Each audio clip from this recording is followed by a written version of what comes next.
3-4 दिन से तो मैं जल्दी उठ के काम कर लेती हूँ। आज तो नींद ही नहीं खुली, कमर में इतनी ज्यादा दर्द हो रही थी। अंजलि उठ गई तो उसने देख लिया कि मम्मी सफाई कर रही है, तो ऐसे ही अपनी भाभी को 4 बातें सुना देगी। थोड़ा जल्दी जल्दी खत्म करती हूँ काम। अरे मम्मी आप झाड़ू क्यों लगा रहे हो? आपके तो मम्मी कमर में इतना दर्द रहता है और आप झाड़ू। अरे मम्मी ये सब काम आप क्यों कर रहे हो? भाभी कहाँ पर है? ये सब तो भाभी को करना चाहिए ना। अरे शांत हो जा अंजलि, इतने सवाल क्यों एकदम पूछ रही है? अरे मम्मी आप अभी भी ये झाड़ू लेके खड़े हो? अरे क्यों शोर मचा रखा है माँ बेटी ने? अरे भाभी देखो ना, मम्मी झाड़ू लगा रहे हैं। मैं तो मम्मी को मना कर रही थी कि आपको ये सब काम करने की क्या जरूरत है।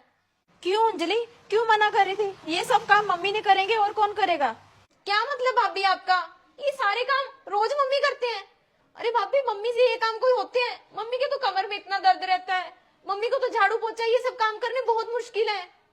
घर में रहेंगे मम्मी तो काम तो करना पड़ेगा। और तुझे क्या लगता है कि सारे काम मैं करूंगी? अंजलि तू 4 दिन के लिए आई है मेहमान बन के, तू ना हमारे घर में दखलंदाजी मत ही कर। हाँ भाभी, मैं तो इस घर में मेहमान ही हूँ। मैं भूल गई थी कि बेटियां शादी के बाद मेहमान बन जाती हैं। मैं तो अपना घर समझ के आई थी, पर मुझे नहीं पता था भाभी कि शादी के बाद बेटियां अपनी माँ के लिए कुछ बोल भी नहीं सकती। अरे अंजलि शांत हो जा, जा बहू तू भी, मैं इसे समझा लूंगी अपने आप। आजा बैठ बेटा यहाँ। अरे घर में रहती हूँ बेटा, थोड़े बहुत कोई काम कर भी लेती हूँ तो क्या हो गया फिर? तो मम्मी आप भाभी को मना किया करो कि मैं अंजलि? नहीं करूंगी। भैया अरे अंजलि कैसी है तू? बढ़िया। नमस्ते मम्मी। और अरे अंजलि तू तो बहुत ज्यादा सही टाइम पे आई है। वो कैसे? अरे पंडित जी ने कल की पूजा बताई है घर में। अच्छा, ये तो बहुत अच्छी बात है। अच्छा बेटा, कल की पूजा है? अरे तेरे बिना तो ना बेटा घर पूरा सूना सूना लग रहा था। अंजलि को आए 3-4 दिन हो गए, इसका तो बिल्कुल मन नहीं लग रहा था तेरे बिना।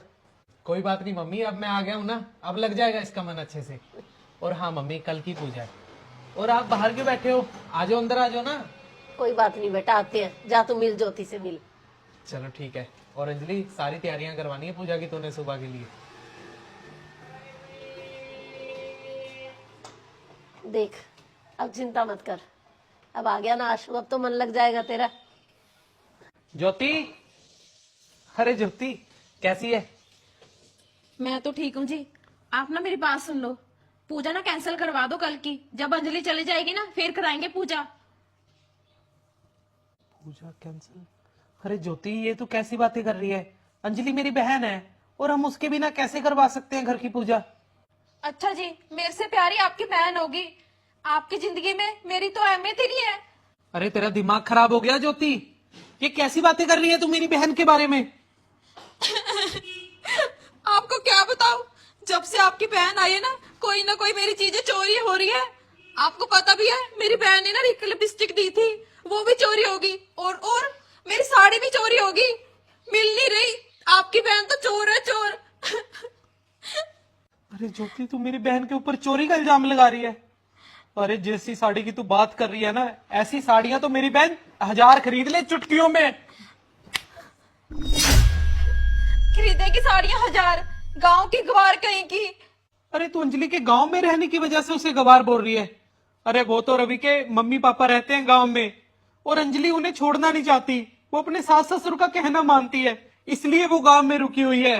और हाँ, जो तू बोल रही है ना कि उसके पास साड़ियों के पैसे नहीं होंगे, मैं तुझे एक बात क्लियर कर दूं ज्योति, इस घर के ऊपर ना मैं लोन लेने वाला था। वो तो रवि ने बोला कि तुझे लोन लेने की कोई जरूरत नहीं है, ये घर के पैसे ना सारे अंजलि ने दिए हैं मुझे। क्या? हाँ ज्योति हाँ। और तू ही बोल रही है कि मेरी बहन इस घर की पूजा में शामिल नहीं हो सकती, जिसकी वजह से ज्योति ये घर है। और मेरी बहन के ऊपर तू चोरी का इल्जाम लगा रही है ज्योति। मुझे माफ कर दो जी, मैं अंजलि से भी माफी मांग लूंगी। मैंने तो सोचा वो गांव में रहती है, वो गवार है। मैं क्या क्या सोचने लगी, मुझे माफ कर दो। ज्योति गांव में रहने वाले ना गवार और जानवर नहीं होते, वो भी इंसान होते हैं और हमसे बेहतर जिंदगी जी रहे होते हैं गांव में। प्लीज मुझे माफ कर दो।